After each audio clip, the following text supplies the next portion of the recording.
जैसा कि ये विदित है कि देश में लोकसभा चुनाव होने का समय अब बहुत नज़दीक आ गया है, जिसके चलते सत्ताधारी गठबंधन व विपक्षी गठबंधन की अर्थात एनडीए व परिवर्तित किए गए यूपीए की बैठकों का भी काफ़ी दौड़ चल रहा है। हालांकि इस मामले में हमारी पार्टी भी कोई पीछे नहीं है, बल्कि इन चुनावों की तैयारी को लेकर पिछले कुछ समय से पूरे देश में पार्टी की छोटी छोटी बैठकें व बंद जगह पर कैडर कैंप आदि लेने का भी कार्य काफ़ी युद्ध स्तर पर चल रहा है। और इतना ही नहीं, बल्कि अब एक तरफ सत्ता पक्ष का एनडीए अपनी फिर से पूर्ण बहुमत की सरकार बनाने के लिए अपनी दलीलें दे रहा है, तो वहीं दूसरी तरफ विपक्षी गठबंधन यहाँ सत्ताधारी एनडीए गठबंधन को इस बार चुनाव में मात देने के लिए काफ़ी विरोध कर रहा है, जिसमें बीएसपी भी कोई पीछे नहीं है। जबकि सत्ताधारी पार्टी व विपक्षी पार्टियों के बने गठबंधन के बारे में सच्चाई तो ये है कि यहाँ वर्तमान में विपक्षी गठबंधन के प्रमुख दल कांग्रेस पार्टी ने आज़ादी के बाद शुरू में केंद्र व अधिकांश राज्यों में भी अपने लंबे अरसे तक रहे शासनकाल के दौरान अपनी हीन व जातिवादी एवं पूंजीवादी मानसिकता को त्याग कर यदि देश व आम जनहित में तथा कमजोर वर्गों के हितों में भी पूरी ईमानदारी से कार्य किया होता और विशेषकर कमजोर वर्गों के हित व कल्याण के मामले में परम पूज्य बाबा साहब डॉक्टर भीमराव अंबेडकर की सलाह को भी मान लिया होता, तो फिर ना तो बाबा साहब को अपने कानूनी मंत्री पद से उस समय इस्तीफा देना पड़ता तथा ना ही आगे चलकर कांग्रेस पार्टी को केंद्र व अधिकांश राज्यों की भी सत्ता से बाहर होना पड़ता तथा ना ही फिर कमजोर वर्गों के लोगों को मजबूरी में बीएसपी के नाम पर अपनी अलग से राजनीतिक पार्टी बनाने की जरूरत पड़ती। और अब ये कांग्रेस पार्टी अपनी जैसी जातिवादी व पूंजीवादी सोच रखने वाली पार्टियों के साथ गठबंधन करके फिर से केंद्र की सत्ता में आने के सपने देख रही है, तो वही सत्ताधारी बीजेपी पार्टी भी पुनः केंद्र की सत्ता में आने के लिए अपने एनडीए गठबंधन को हर मामले में मजबूत बनाने में लगी है। साथ ही फिर से सत्ता में आने का दावा भी ठोक रही है। ये कह रही है कि इस बार बीजेपी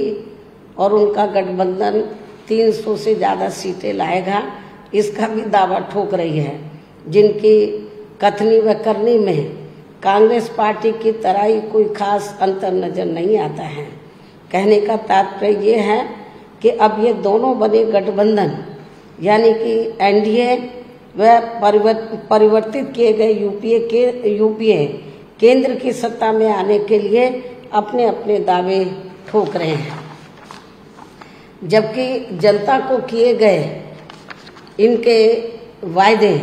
व आश्वासन आदि सत्ता में बने रहने के दौरान अधिकांश खोखले ही साबित हुए हैं।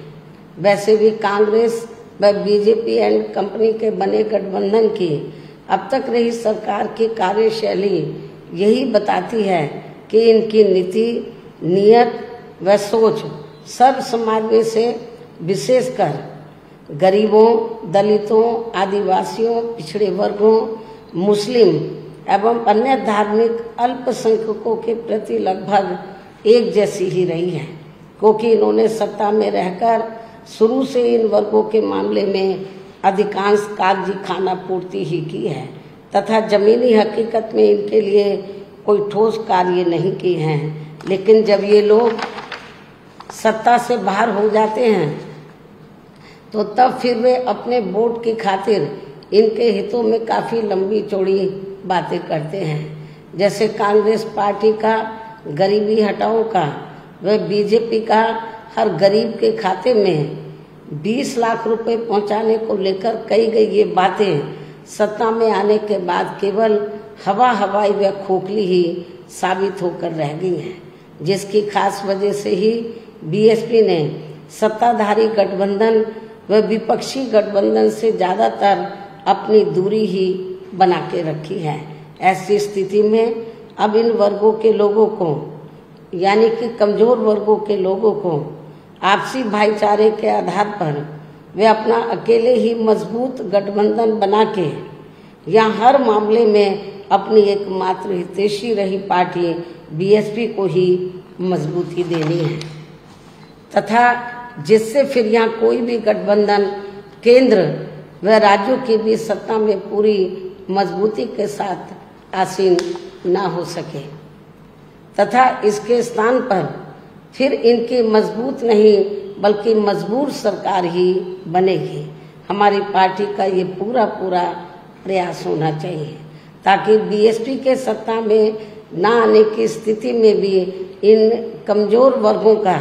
यानी कि दबे कुचले लोगों का ये लोग ज़्यादा शोषण ना कर सके। इतना ही नहीं बल्कि ऐसी स्थिति में बीएसपी को भी सत्ता में आसीन होने का मौका मिल सकता है। और जब तक हम लोग अकेले अपने बलबूते पर खड़े नहीं हो पाते हैं, इसलिए इन सब बातों को ध्यान में रखकर अब बीएसपी को लोकसभा चुनाव में व इससे पहले राजस्थान, मध्य प्रदेश, छत्तीसगढ़ व तेलंगाना आदि राज्यों में होने वाले विधानसभा चुनाव में भी अकेले ही चुनाव लड़कर अपनी पार्टी का बेहतर रिजल्ट लाना होगा। लेकिन बीएसपी पंजाब, हरियाणा आदि इन राज्यों में वहाँ की रीजनल पार्टियों के साथ मिलकर जरूर चुनाव लड़ सकती है, बशर्ते अब वर्तमान में उनका एनडीए व परिवर्तित किए गए यूपीए से भी कोई संबंध नहीं होना चाहिए। इसके साथ ही पार्टी के लोगों को हर स्तर पर सत्ताधारी गठबंधन व विपक्षी गठबंधन के सभी साम दाम दंड भेद आदि हथकंडों से भी जरूर सावधान रहना है। इसके अलावा यहाँ मैं ये भी कहना चाहूँगी कि देश में लगातार बढ़ रही कमर तोड़ महंगाई, अति गरीबी व बेरोजगारी आदि की इन गंभीर समस्याओं के प्रति केंद्र के उत्तरदायित्व को लेकर कल से शुरू हो रहे संसद के मानसून सत्र में जवाबदेही का लोगों को काफ़ी बेसब्री से इंतजार है। किंतु मणिपुर में जारी चिंतनीय हालात, हिंसा व सुरक्षा ही अब नया मुद्दा बन गया है। किंतु इन समस्याओं के प्रति भाजपा का रवैया अब तक व्यापक जनहित का कम तथा अपने राजनीतिक स्वार्थ का ज़्यादा देखने को मिल रहा है, जिस कारण देश से जुड़े इन मामलों का जटिल बने रहना अति दुखद है। जबकि देश की प्रगति लोगों की उन्नति में ही निहित है, जिस पर पूरा ध्यान केंद्रित करने की भी सख्त ज़रूरत है। और अब लोकसभा चुनाव से पहले संसद में सरकार व विपक्ष का रवैया तकरार, आरोप प्रत्यारोप व जिम्मेदारी से भागने का नहीं बल्कि इन ज्वलंत जन समस्याओं को दूर करने संबंधी समाधान का होना चाहिए, क्योंकि इस समय समस्त गरीब एवं मेहनत कर जनता का जीवन काफ़ी दुखी व त्रस्त है, जिनकी सही से चिंता करना सभी का दायित्व भी बनता है। अंत में अब मैं अपनी बात यहीं समाप्त करती हूँ। धन्यवाद। जय भीम व जय भारत।